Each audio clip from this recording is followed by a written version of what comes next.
The president has long made reducing the deficit and being fiscally responsible as a priority. He's going to continue to cut the deficit by $2 trillion in the upcoming fiscal year 2024 budget.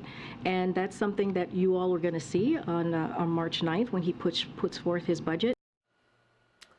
Yes, that was White House Press Secretary Karine Jean-Pierre yesterday after $5 trillion in borrowing on Joe Biden's watch. The Congressional Budget Office released its 10-year outlook, which projects that the nation will add $19 trillion to the national debt in that time span. Just last month, President Biden blamed former President Trump for the deficit. Watch. And one quarter of that debt was accumulated in the 4 years of my predecessor. 1/4 of it. Well, we've heard that before. Right now, joining me is Arkansas Congressman, member of the House Foreign Affairs Committee and Vice Chairman of the House Financial Services Committee, French Hill. Congressman, it's good to see you. Thanks very much. Morning, Maria. How do you expect this debt showdown to play out in the coming months, since we've already breached the debt ceiling and the Congressional Budget Office's numbers are quite alarming, $19 trillion in debt in the coming years? They are alarming, and Joe Biden's old budget was projecting $1.5 trillion deficit per year for the next 10 years. That's before this current budget coming out in March. And the president is just disingenuous about this increase in the debt. The debt increase during the Trump administration was principally due to the bipartisan effort to fight the pandemic. And between that pandemic spending and the $5 trillion in new spending that Joe Biden's added in the last 2 years on top of what we spend every day, that's what's been driving this inflation when you combine it with two accommodative Federal Reserve policies. So House Republicans want a responsible budget. We want to go back to pre-pandemic spending debates. We want to raise the debt ceiling in a responsible way with a plan to curtail spending and flatten out spending and move back towards a balanced budget. Yeah, and the speaker has talked about going back to 2022 levels, Congressman, and I know that if you were to go back to 2022 levels, that would be a $75 billion cut in defense spending. So I want to get your temperature here on cutting defense spending at a time that Communist China is getting more and more provocative every day. The State Department is worried about the debt other countries owe China. We know that China is our largest buyer of securities. A spokesperson says that China can use the debt to leverage Pakistan and other countries. They probably can leverage using it against us as well. Why is this administration silent about the U.S. trade deficit with China? And do you believe that that's a lever for you all to pull in terms of blowback for this surveillance program? I mean, look at this, two countries actually setting a new record in 2022. We're clearly buying much more from China, $536 billion from China, versus selling $153 billion to Communist China. You've outlined one of the biggest challenges facing the country. Speaker McCarthy says that his biggest concerns about the United States are our debt and deficit, and his concerns about China and China's malign influence and plans to kick the United States out of a global leadership position. So you've outlined it, and here's the concern. First, we need to change our supply chains from China to other countries. This is something facing companies in Europe as well. We've never had a great rival power, nuclear weapons, that's becoming aggressive economically and militarily and had a completely integrated economy.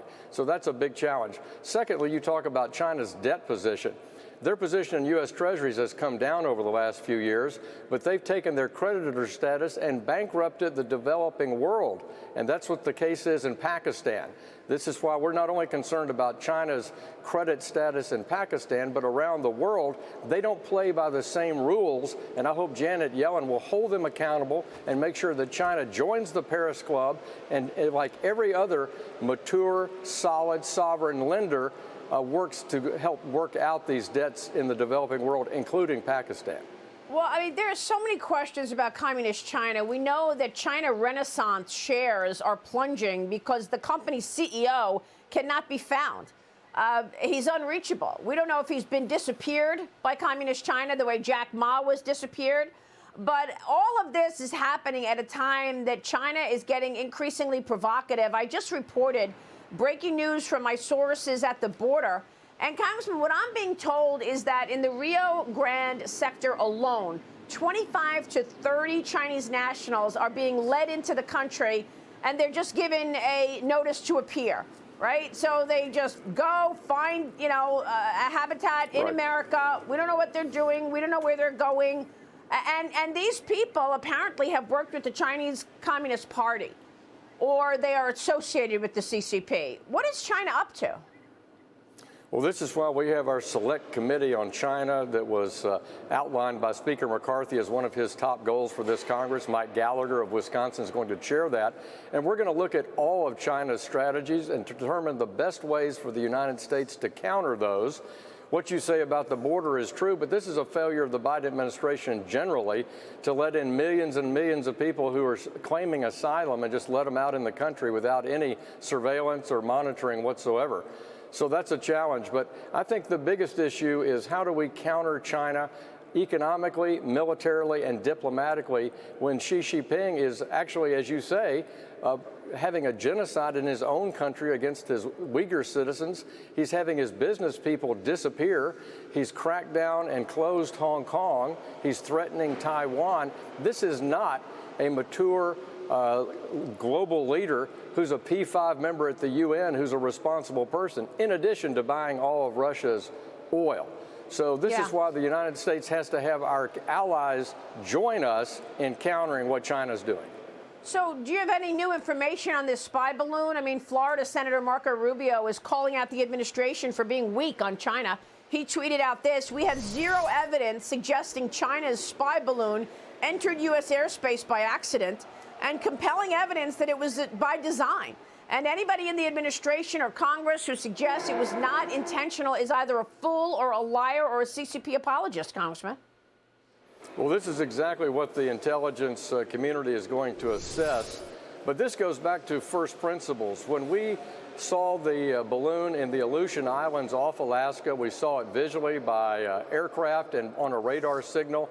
That's when we should have done something about it when it entered our airspace. We knew what it was, we identified it, and the Biden administration just let it drift all the way over Alaska, through Canada, and across the United States. That's unacceptable, and I know Congress is not only going to hold the administration accountable there, but we're going to ask the intelligence community to ascertain everything about it, and then, in my opinion, I think we should make that public and declassify it. And real quick before you go, Congressman, I know you're working on legislation and an overall standard for digital assets. That's another area that China wants to beat the United States in. Can you tell us anything about what legislation will look like when it comes to crypto or digital assets in America?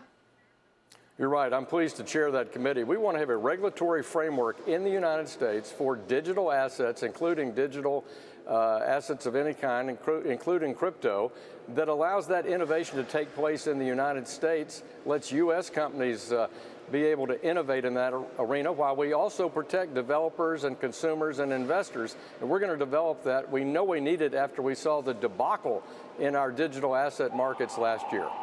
Yeah, for sure. Congressman, we'll be watching your leadership on that. Thanks so much for joining me this morning. Maria. All right, Congressman French Hill in D.C. Stay with us. We'll be right back.